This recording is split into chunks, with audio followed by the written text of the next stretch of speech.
Welcome to The Fight on Matrix Midwest with Randy Carricker and company. Hi, kids. Welcome to the program. Great to have you with us. That's Andrew Rogers. I'm Randy Carricker, and baseball is almost here. We're close. What if the Cardinals are really bad?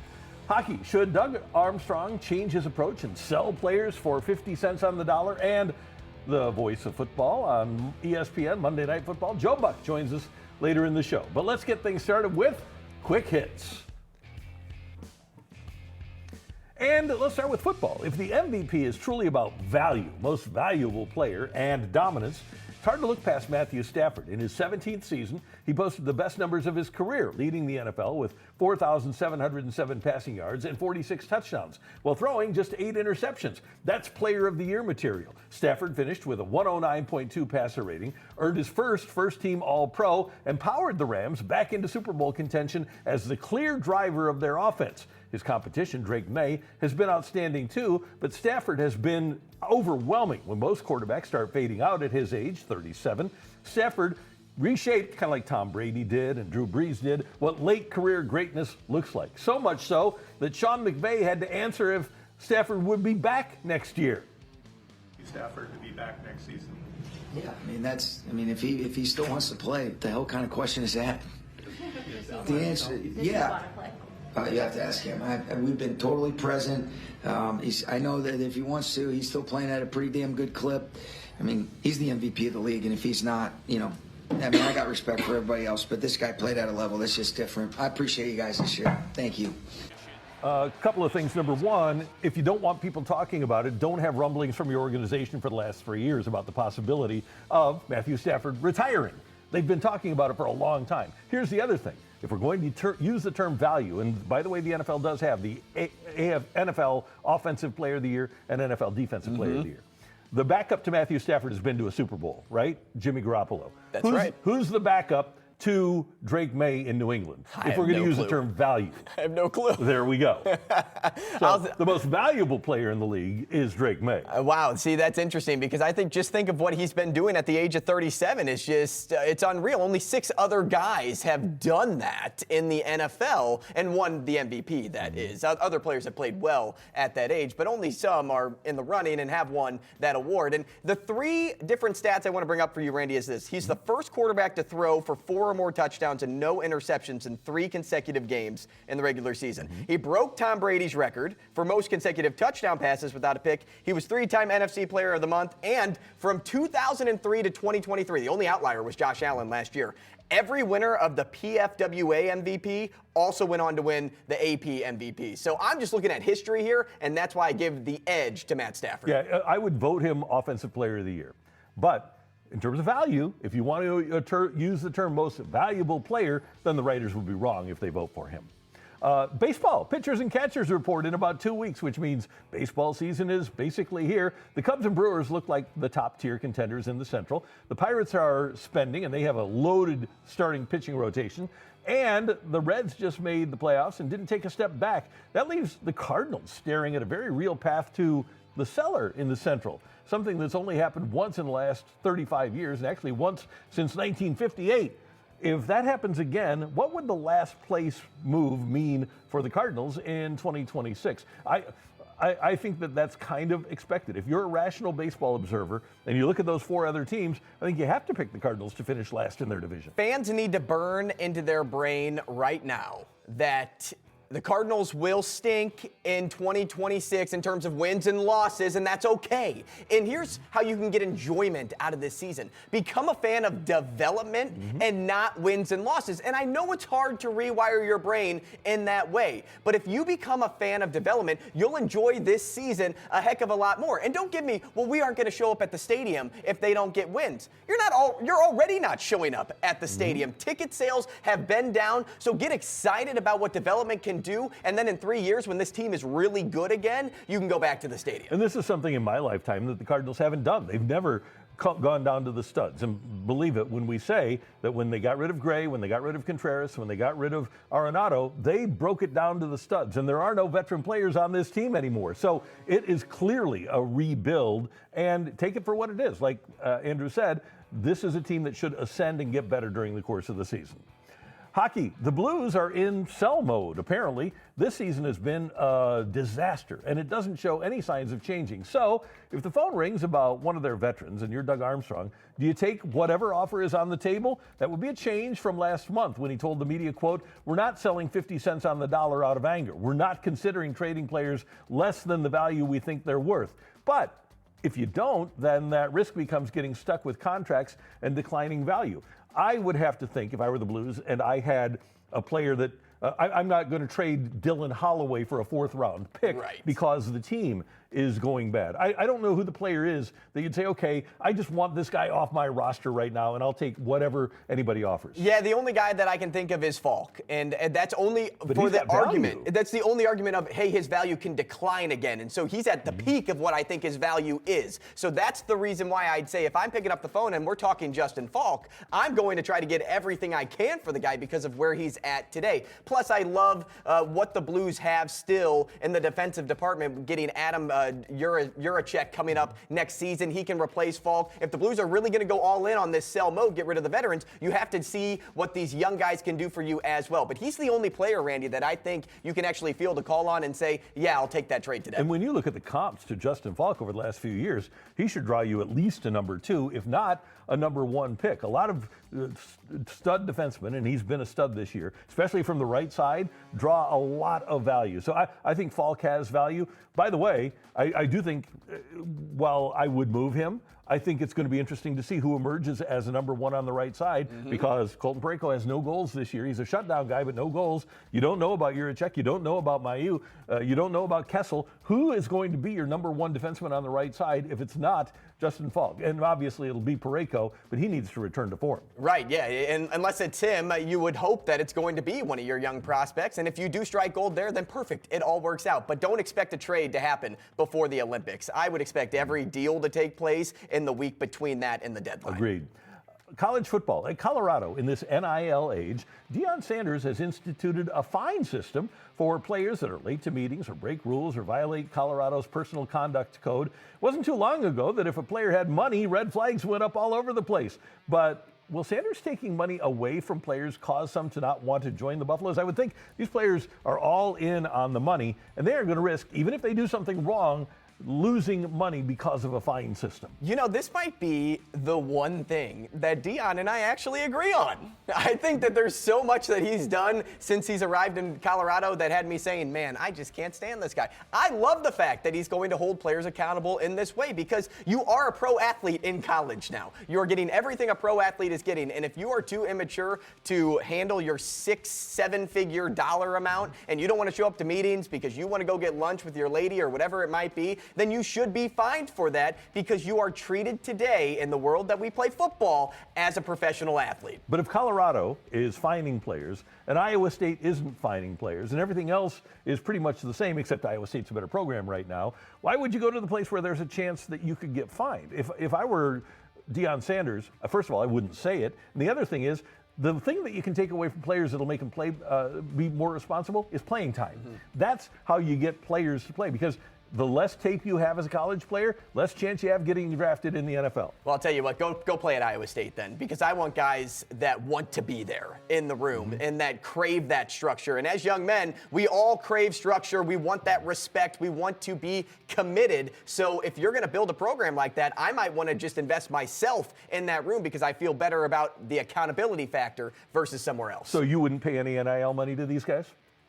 What do you mean? If it's all about accountability and it's not about anything else but being accountable and growing up and becoming a man, then you don't need to offer money to these guys, right? It's all about character. It starts with the money, and then you stay accountable because of the money that you're given. You want to show respect to the people that are willing to give to your program so that you can chase a national championship. I wish Deion luck.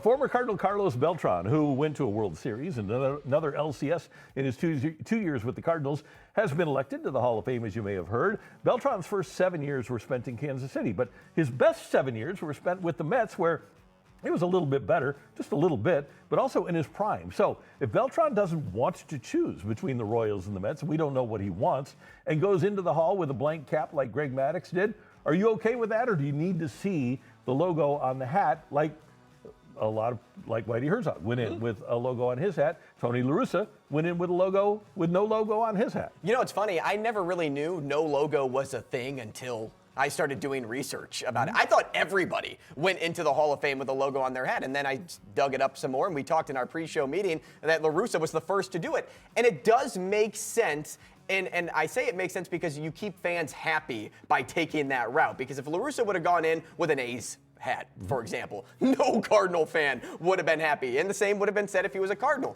So now you're talking about career impact versus team legacy with a guy like Beltran. And if he looks over the totality of his career and you can't choose between the Mets and Royals, I'm okay with it.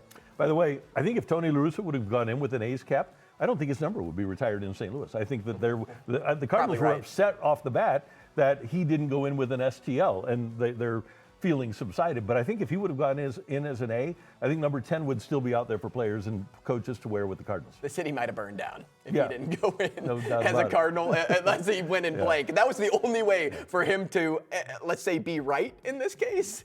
Yeah, those are your quick hits here in the fight. And coming up, we've got the voice of Monday Night Football on ESPN and a great St. Louisan. Joe Buck joins us here in the fight.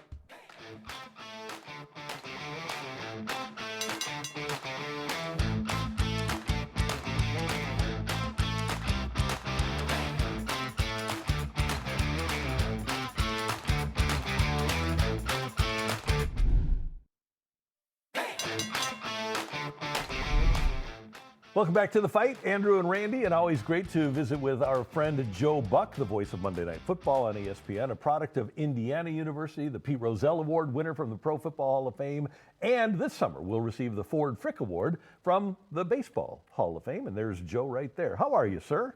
I'm good. How are you guys? Good. It's been a long time. What's it been like for you? Obviously doing Monday Night Football, but then concurrently following IU for the last couple of years. It's been surreal. I mean, for me, I kind of feel like a bandwagon fan, to be honest with you. They were good when I was there, which was in the mid to late 80s and then into the early 90s. We had Anthony Thompson, we had Trent Green, we had Bill Mallory, who was our head coach. They got to a Peach Bowl, and they were good.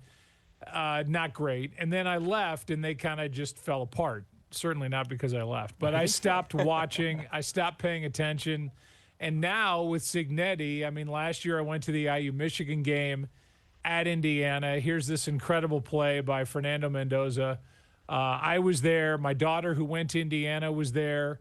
So we made it a family affair. I was there as a fan. I loved every second of it. I couldn't be more proud of that program and that kid who's a young man who will be in the NFL soon. It's just a great story, and I think I agree with people that say it's one of the greatest coaching jobs ever, considering where that program was. I know NIL and the portal and all that stuff, but you still got to find the right guys. You still got to coach them up, and you still got to get them ready for that kind of a run, and I thought what Cignetti did was brilliant. Well, speaking of that young man, sometimes the number one pick in the draft is more about a team desperately needing a quarterback over that quarterback actually being the best overall player. In your view, is Fernando Mendoza truly a clear-cut number one overall pick? He is to me. I think people sleep on the fact that the guy is just an assassin with his arm. I think he makes pro throws. I think he can run. I mean, he's 6'5". I don't know that people know that he's that tall. It's not always pretty, but he gets the yardage that he needs. I think he puts the ball in the right place, and you can see throw after throw. He's so good with a back shoulder throw. He's so good at hitting receivers moving away from him to the sideline. I don't see a lot of college quarterbacks, not just now, but in recent memory, making those kind of throws. I think people kind of sleep on him because he has that aw shucks, attitude and is just almost too good to be true. But I think there's a lot there. And I think, if I were the Raiders or whoever ends up with that first pick, if they were to trade it, he would be my pick. I mean, what do I know? But I don't see anybody doing what he's doing at quarterback at the collegiate level, and they definitely need a quarterback. And Joe, you and another number one overall pick, a 6'5" quarterback, Troy Aikman, saw both New England and Seattle in these playoffs. So what do you think of the Super Bowl matchup? I think it's a good matchup. I think they're the two best teams left standing. Denver, it's got to just be heartbreaking to go into that game, to go that far, second year with Bo Nix, and then he breaks his ankle at the end of that Buffalo game. So that's just crushing. I'm like the rest of the world, analytics or non-analytics. I thought they should have taken the points on the early fourth down. You've got your backup quarterback. It's kind of like leave well enough alone, walk out of here up 10, and see what the rest of the game would provide. But I think New England, I saw them. I love them. I love Mike Vrabel. Drake May reminds me, not as a player, but kind of is the presence and the maturity. He's 23 years old, of like another Peyton Manning. I know that's blasphemy, and I'm not comparing the two players. I'm just comparing like this kind of otherworldly maturity that maybe comes from being the son of two athletes, son of a college quarterback, the brother to two college basketball players in North Carolina, and a college baseball pitcher. It's just the guy's too good to be true also. And I'm not surprised that he has them in the Super Bowl. And I think Seattle, with their combination of defense, Kenneth Walker's become a star at running back, and Darnold is a great story himself. So there's a lot to like about that matchup. And I think as we stand here right now, at the end of January, they're the two best teams. And, here they go into the Super Bowl. Joe, you've been doing the NFL for more than 30 years, and analytics have come into play here. And I get the analytics about going for two or going for it on fourth down. You know what I never hear, though? I never hear analytics about not kicking the field goal, about how many teams have to chase points for a whole game and lose because they went for it on 4th and 1 rather than kicking a field goal. Yeah, I mean, it's hard for you and me, Randy, to get into this conversation, because then we turn into the old guys like screaming at the clouds. And I get that. I think the game has changed. I think there's arguments to be made on both sides. I just think the one area where some of that stuff breaks down for me is that not every fourth down is created equal. I think that Denver game is a perfect example. There are different fourth downs, 4th and 1s, with a score 7-0. You don't have Bo Nix. You've got Jarrett Stidham. You've got, I think, a little bit of a team mentality there. Like, hey, we're up 10-0. Now all of a sudden they're only up 7, and eventually they're tied, they're trailing, and they never get over the hump. So if your guard is hurt, or a 4th and 1 for Philly is a lot different than a 4th and 1 for Denver because of the tush push. I mean, it goes on and on and on. I think that's why humans still have to run the game and make a decision not based strictly on numbers and percentages and probabilities, but more on game situation and who you have available and how your offensive line is playing, or if you're playing against Vita Vea in the middle as opposed to somebody else that's not that good. I mean, you can go on and on and on. Eventually, it's up to the head coach to make that decision. And to me, it's never just clear cut as going, well, analytics says go, so we go. I think you have to factor in the human element too. Hey, Joe, how many 37-year-olds have you seen have the season Matt Stafford had this year?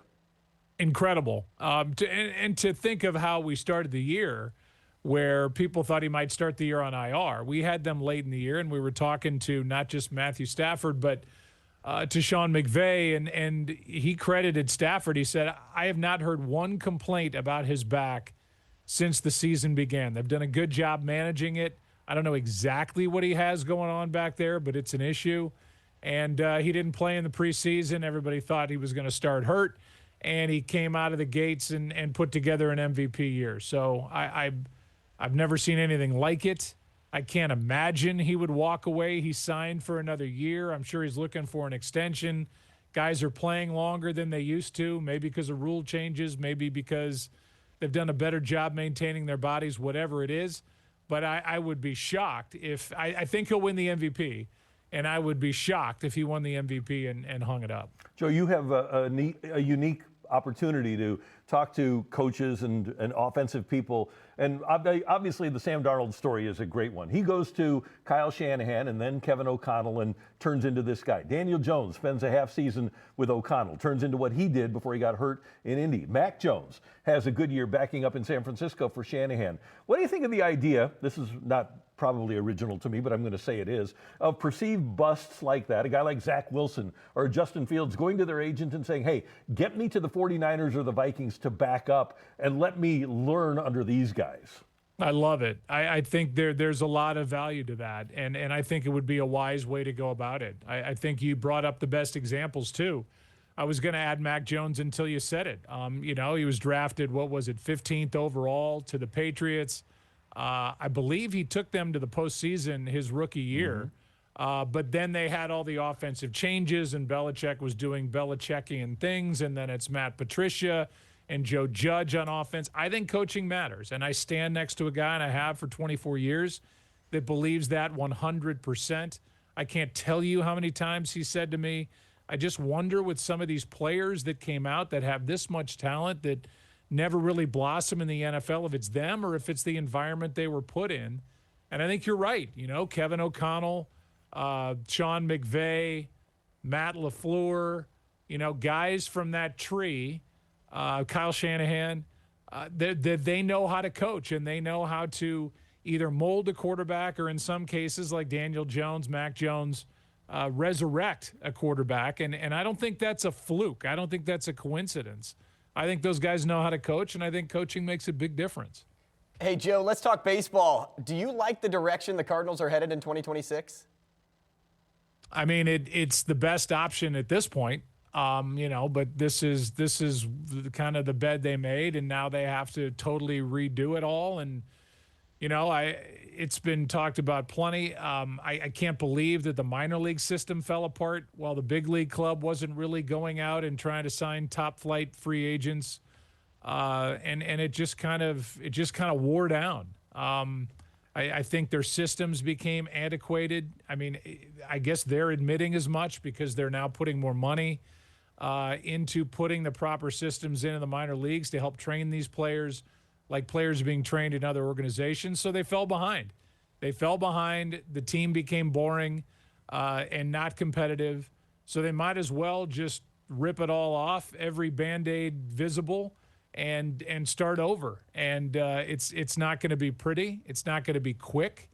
I do like watching young players play. I think baseball, Major League Baseball, has become a young man's game now more than it ever has been. And now you got to pick the right guys. You know, it's a one thing for the Houston Astros to be on the cover of Sports Illustrated one year and then make and win the World Series, whatever it was, a handful of years later with the Carlos Correas and everybody else that they were able to draft. The point is you got to find the right players now. And they seem to have with Weatherholt. Time will tell with him. Quinn Matthews and others. I've been reading about Tink Hence, I think, since I was 12 years old. I have not seen him yet in the big league. So, you know, these guys have to now get here and produce. And, you know, we'll see if they're going to pick the right guys going forward because, you know, whether it's been drafting or it's been the guys they've picked up in trades the previous couple of years, I don't see a lot of return for those deals. And hopefully they're just with the volume, they're going to end up finding one or two players through all these trades that can make a difference. I don't know if they have, but again, time will tell. Andrew is one of those people, my son is one of those people, my daughter, that until the last couple of years had never watched a World Series game without you on the call. A legendary career calling the World Series and all of that baseball at Fox, and deservedly get the call for the Ford Frick Award earlier last month. What was that like when you got that call from the Hall of Fame? Pretty shocking, and it's the honest answer because I had been alerted that, you know, with a rule change, the national guys really, I'm not going in as much as I would love to. I'm not going in as the Cardinals announcer. I'm going in as the national guy that was with Fox doing 24 World Series, and I couldn't be more proud of that. But it's not typical. They used to have a rule where every third year the national broadcasters and writers would get considered, and that rule changed, and now everybody's kind of in the same pool. And, you know, it's hard to compete with the broadcasters that have dedicated their entire adult lives to broadcasting for different organizations. I owe Bob Costas a tremendous debt of gratitude. I know he went to bat for me, was reminding people of, I guess, my resume in essence, which pushed me over the top. But for whoever voted for me, I'm indebted because my mom is still here. And to be able to share this with my mom and my family, but my mom, my sister, two people who were with me when my dad went in 1987, to now in 2026 get to do this with them just means the world to me. So, again, I was stunned. I didn't think it was coming. And I'm glad it's happening because my mom's here. Let's have some fun before we let you go here. I want to show you a clip, and then I have a question to follow. Okay. And our next race is about to start. Whoa! Is that a wolf on a snowboard? How did you land this role, Joe Buck? Well, somebody contacted my agent. It's a spin-off series for Perry the Platypus. And having had daughters who loved Phineas and Ferb, and now having 7-year-old twin boys who love Phineas and Ferb, when you get an email that says, hey, the creators of Phineas and Ferb are calling, do you want to put your voice in their show, which is this spinoff with Perry the Platypus. I think it's P under C or something like that is what these little shorts are called. I was all in. I was like, let me pay you. I don't care what you're paying me. I'm going to go to a studio and do it, and I'll send you money to be able to put my voice on it. So we watched all those. I don't know if you know this, but it snowed here in St. Louis, and so we were in our little snowbank here, our snowdrift, watching every minute of it. And it made me proud that my boys were proud that their dad's voice was on the show. That's awesome. Joseph, you're the best. Thanks for taking the time. We really appreciate it. Always great to see your face. All right, guys. Thanks for having me. You got it. Hey, man, thanks. That is the great Joe Buck joining us here in The Fight. Coming up in the list, our favorite one-hit wonders in the world of sports. It's coming your way here on Matrix Midwest.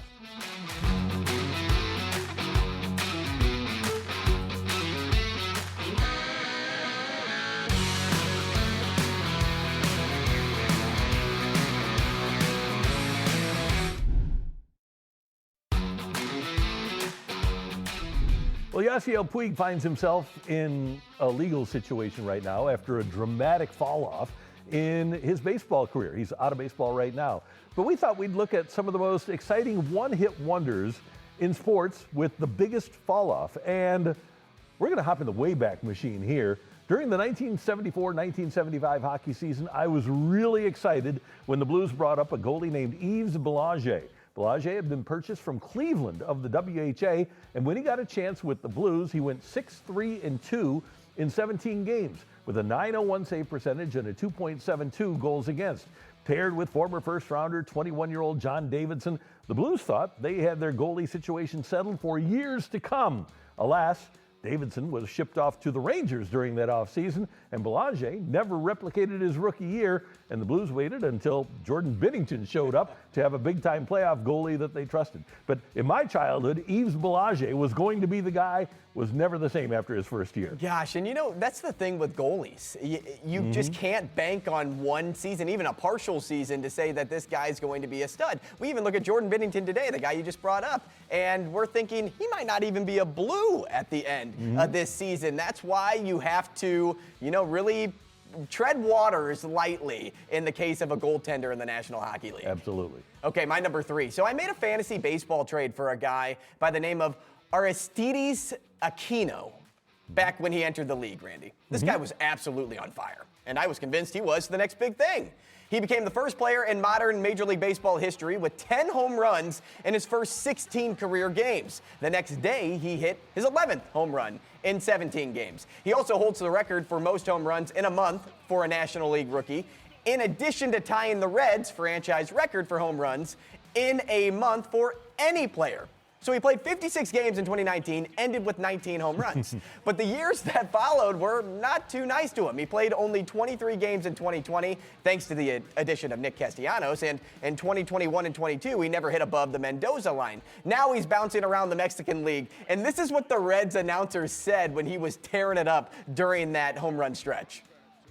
People in this Reds organization who are very respected baseball people who feel that he has superstar written all over him. How respected do you think those guys are now, Randy? Right, yeah, you wonder what happens to a guy like that. But baseball has a way of finding out where your holes are, right? And they did with Aristides Aquino. It is interesting that it was 11 homers in 17 games. Yep. And he wound up with how many that year? 19. 19. Yeah, so I think baseball kind of figured him out. Games. That has a chance to happen. Games, 19 home runs. All he was doing was hitting home runs there for a moment. My number 2, and this is another one from the Wayback Machine, 1974. The San Diego Chargers claimed a running back named Don Woods, who had played quarterback at New Mexico Highlands. That was his school, New Mexico Highlands. They claimed him from the Packers. Little did the Chargers or the Packers realize that Woods would rumble to Rookie of the Year honors in the NFL. After claiming the starting job in Week 3, Woods rushed for 1,162 yards and averaged 5.1 yards a carry. But after that first year, it took Don Woods 3 more years to gain another 1,162 yards. The essence of the one-year wonder. He was out of football after 4 more years, bounced around a little bit in the NFL, but was never the guy that he was that we're seeing here in his rookie year in the NFL. Now, do you think if he would have stayed healthy in 75 that he would have been more than a one-hit wonder? I'm not so sure. He just didn't seem to have that zip of the best running backs at that time. He was a really good rookie, but that team went downhill too. He was probably in the wrong place at the wrong time. Yeah, well, it's funny when we look at this list, injuries really haven't played into why these guys fell off. It's just, hey, the game got to him, I guess. And that actually happened to my number 2, Jonathan Chichu. Remember him? In 2005, his offensive numbers exploded. He scored a franchise record 56 goals and had 93 points. And now having Joe Thornton on that line had a lot to do with it. He scored 49 of the goals in 57 games following the Thornton trade to San Jose. He became the first Sharks player to win the Maurice Rocket Richard Trophy, and then he got paid. And then he started coming back to earth. His goal numbers dropped to 37, which is still pretty good, but then it was 23, 12, and 5 over the next 4 seasons. His final season in the league was with the Senators after being traded just 3 years removed from that 56-goal season. He was eventually released and never made it back to the league. But how do you go from 56 goals and playing, still with that same line mate and Joe Thornton, and then ending up being traded 3 years later and then never being heard of again? Well, I had another guy like that. His name was Warren Young, who played next to Mario Lemieux and scored more than 40 goals, went to Detroit as a free agent and plummeted. Sometimes when you're playing with a good player, it makes all the difference in the world in hockey, and you can score a lot of goals. And then when you're separated from that good player, the goals kind of disappear. You talk about it a lot, too, with Adam Oates, right? Yeah, right. Rolling Oates. Yeah. Here's my number 1, and for Cardinal fans, you'll love this one. In 1999, Kent Bottenfield amazed Cardinal Nation and baseball at large. After starting his career with 18 wins in 7 years, Bottenfield made the All-Star team for the Cardinals, and he won 18 games that year in his 8th Major League season. Had 14 of those 18 at the break and was great at the All-Star game. And Joe and Tim were talking about what a terrific season he was having and how he had figured things out. But the Cardinals clearly figured out that what Bottenfield did in '99 wasn't sustainable, because in spring training of 2000, he and Adam Kennedy were traded to the Angels for Jim Edmonds. Many years later, I interviewed Dave Duncan to go into the St. Louis Sports Hall of Fame, and Bottenfield came up. I'll just tell you what comes to my head the quickest. That Ken Bottenfield won 18 games. I'll never forget, the season prior to that happening ended, and I went over to Bottenfield and I said, "Hey, Bot, I want you to condition yourself this winter as if you were going to be a starting pitcher." He said, "I hadn't been a starting pitcher since I was an A-ball." I said, "Well, you talk to some of these other starting pitchers and find out what their program is, and there's a possibility you get to spring training next year and you're going to be one of my starters." He said, "You're kidding." I said, "No, the way I look at the team, there could be a need, and I want you to be ready. I think you can do it. I think you can be a winning starting pitcher. So come to spring training ready for that role." And he didn't have a lot, he what he did have was real good control and the ability to stay focused. So the thing that in the long and illustrious pitching coach career of Dave Duncan that he was most proud of was getting 18 wins out of Kent Bottenfield in 1999. And it was probably the hardest thing to do, which is why he's the most proud to say that was his moment. I mean, what a one shining moment. You're right. I mean, a guy that made the All-Star game and then what, 8? Did he ever have 11 wins again? Never won more than 6 again. Yeah, wow. Unbelievable.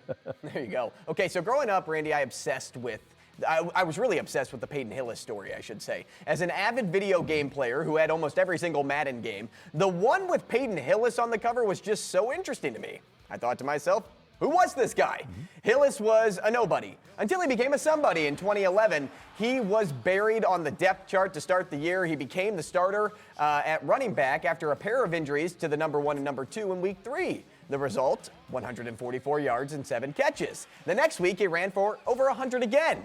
Did it again in week 9, where he went for 220 total yards of total offense here against the Patriots. In week 12, Hillis joined Marshall Faulk as the only player to have achieved more than 130 rushing yards, 3 rushing touchdowns, and 60 yards receiving in a single game. He landed the cover of Madden 12 thanks to that season.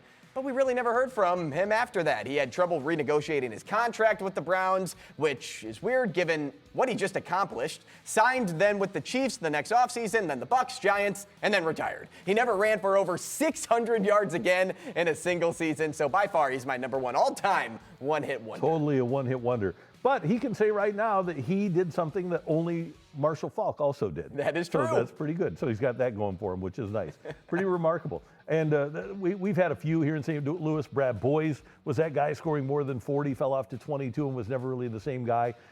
And it's an amazing thing in sports, how people can find it for a year and then they just disappear. And then you have Zach Stacy, right, with the Rams, who had Trey Mason swoop in and take his job the next season. But Zach Stacy looked like a pretty good running back for that St. Louis team. Zach Stacy, when Todd Gurley got drafted, put on Twitter, yikes. And then the Rams gave Todd Gurley his number, and he was not to be heard from again until he got involved in legal activities. Yeah, I probably should not say that about Todd Gurley, who ended up being one of the best running backs over, 5 years' time, because that's all he lasted. And one of your favorites, right? Yeah, I love Todd Gurley. I think he's a great running back. I couldn't believe that the Rams drafted a guy that just tore his ACL, but what do I know? He turned out to be awesome. All right, that is the list. We're going to build a parlay next, coming up in the fight.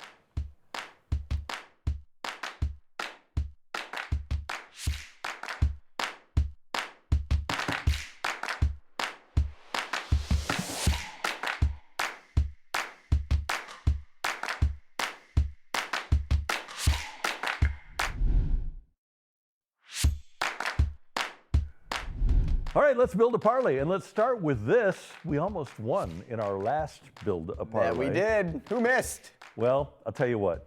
I had the Celtics minus 8.5 against the Portland Trail Blazers. Celtics up big with 2 minutes left.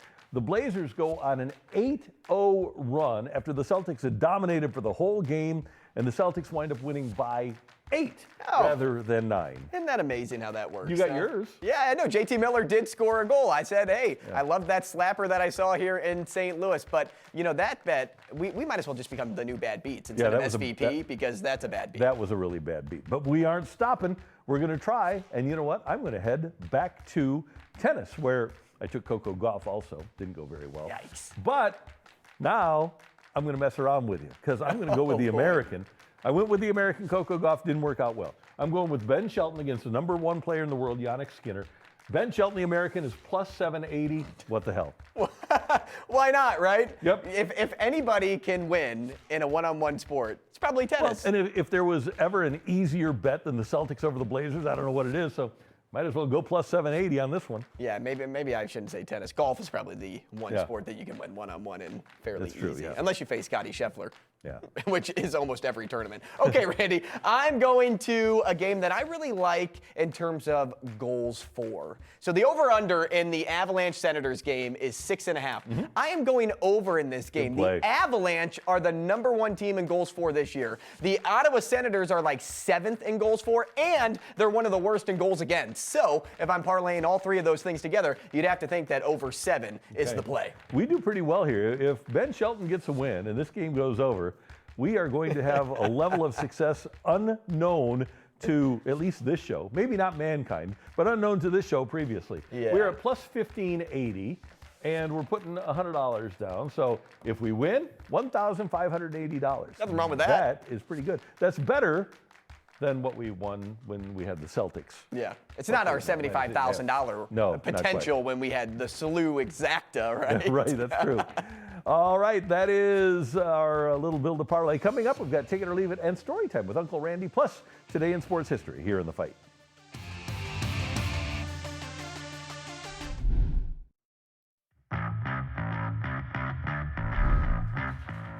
All right, time now for Take It or Leave It here in The Fight. And Andrew, we heard Sean McVay snap when asked by a reporter if he thought Matthew Stafford would return next season as a 38-year-old. Take it or leave it. If McVay didn't like the question, he and the Rams should have announced that Stafford is coming back for the 2026 season. Yeah, I think that's a take. I would think that they're probably like, I want Matt Stafford to make that decision as much as it was to answer that question. But to your point that you made earlier, people have been wondering if he was going to retire before the season even started. Yeah. So it's a good take it or leave it. And rightfully so, why people are asking the question and why he wants to come back. He just had an MVP caliber season. My take it or leave it for you is this, though, Randy. A different quarterback did not have an MVP caliber season. That's Shedeur Sanders. And he's been added to the Pro Bowl as a replacement. 1,400 yards, 7 touchdowns, 10 interceptions, and one of the lowest passer ratings this season. That gets you into the Pro Bowl. Take it or leave it. Somewhere out there, Mel Kiper is flexing on the world right now. 100%. I told you he was great. I was depressed for 2 days. I told you he was great. Yeah. So This is a popularity contest. A Pro Bowler. Well, nobody wants to go. Yeah, and that's the thing. They probably asked every other AFC quarterback. Right, there were probably, there's 16 AFC quarterbacks, including Dylan Gabriel, I guess 17 if you include Dylan. And he didn't even get asked. No. Dylan Gabriel. Well, he might have been asked and said no. So that's the thing. So, good for Mel that he gets his guy. Congratulations. It is. You hit gold there. All right. It is time now for Story Time with Uncle Randy. Andrew's going to spin a wheel, and we're going to get a decade, and then we're going to get a sport from another wheel, and we will have a little story for you that I will come up with. We're going 1970s? I feel like we've been dancing in the 70s. We have. It's been great. Okay. And here's the story for you, or here's the sport for you. Ooh, 1970s hockey. All right. Okay, this will be a fun one. Okay, 1970s hockey. Okay, we already did Yves Belanger. We did him today. That was fun, 1970s hockey. So the Blues, if you weren't aware of this, the Blues did have a streak where they made the playoffs for 25 consecutive years. But the early to mid-70s were not part of that streak. And in 1976, the Blues selected a guy named Bernie Federko with the 7th pick in the draft. He and his second-round partner, Brian Sutter, spent the first half of their season in 1976-77 with, or 75-76, I'm sorry, with the Kansas City affiliate for the Blues. That was the Blues minor league team. And then they get called up, and all of a sudden, Sutter and Federko are the guys. And they were put together with a right wing by the name of Rick Bourbonnais. So it was Federko, Sutter, and Bourbonnais that formed the kid line for the St. Louis Blues. And all of a sudden you start to see, and it's kind of like the Cardinals in 2026, you start to see these young guys get better and better and better and start to get their feet about them in the National Hockey League, their skates about them, I guess I should say. And they turned into the key parts of a team that finished second overall in the league in 80-81. You add Mike Liut, you add a couple of defensemen. Joe Micheletti's on the team. Wayne Babbitt replaces Bourbonnais and scores 54 goals. But the cornerstone of the Blues winning and being in the playoffs for 25 years in a row was that draft, and then Barclay Plager coaching those kids at the minor league level before they came here to play in the NHL. It really was a special time and a great use of a couple of picks. Think about that. 2 of the great players in Blues history, 2 of the top 10, and there you go, there's the kid line, but 2 of the top 10 players, I would argue, in Blues history, Sutter and Federko, coming in the first and second rounds of that draft. Yeah, I think, I don't know if anybody would argue on that. I love the fact that you brought up an example of how you can start young and then add around young and become great. That's really good for those that need to hear it in 2026. And also, I love that you brought up names that I recognize from the 70s. Well, and here's the thing. Bernie Federko is as committed. Bernie Federko, we're so lucky to have Bernie Federko and Al Roboski, Bernie with the Blues, Al with the Cardinals, who have spent their life their adult life being committed to these franchises. Al just got the Good Guy Award from the St. Louis Baseball Writers Association. Bernie Federico is still, as you know, doing analysis for Blues hockey, and he's a great ambassador and is a wonderful member of the Blues alumni. And to have guys that are that committed, not only to their organizations, but to the city of St. Louis, I think is really cool. And I'm glad that I can bring this up, that this is a guy that from day one, he was all about the Blues, Bernie Federico was, and he still is. And I think the impact of those guys is great for the next gen of the players today, too, to see that these guys are still with the organization over all these years. Yeah, and by the way, with the team in the early 80s, once Harry Ernest bought the team, they didn't fly charters and they didn't fly nonstop. They would have connectors. So they would have, like, flying from Calgary, they would have to connect in Vancouver or Seattle to come back home. This was an NHL team, a professional sports team that was flying on a string budget and was doing everything they could to win games as players, but the organization was getting them in at 4, 5, 6 in the morning, was not doing everything they could to make sure that the team won. But the players, they did have a lot of fun in airports. I don't think I've ever really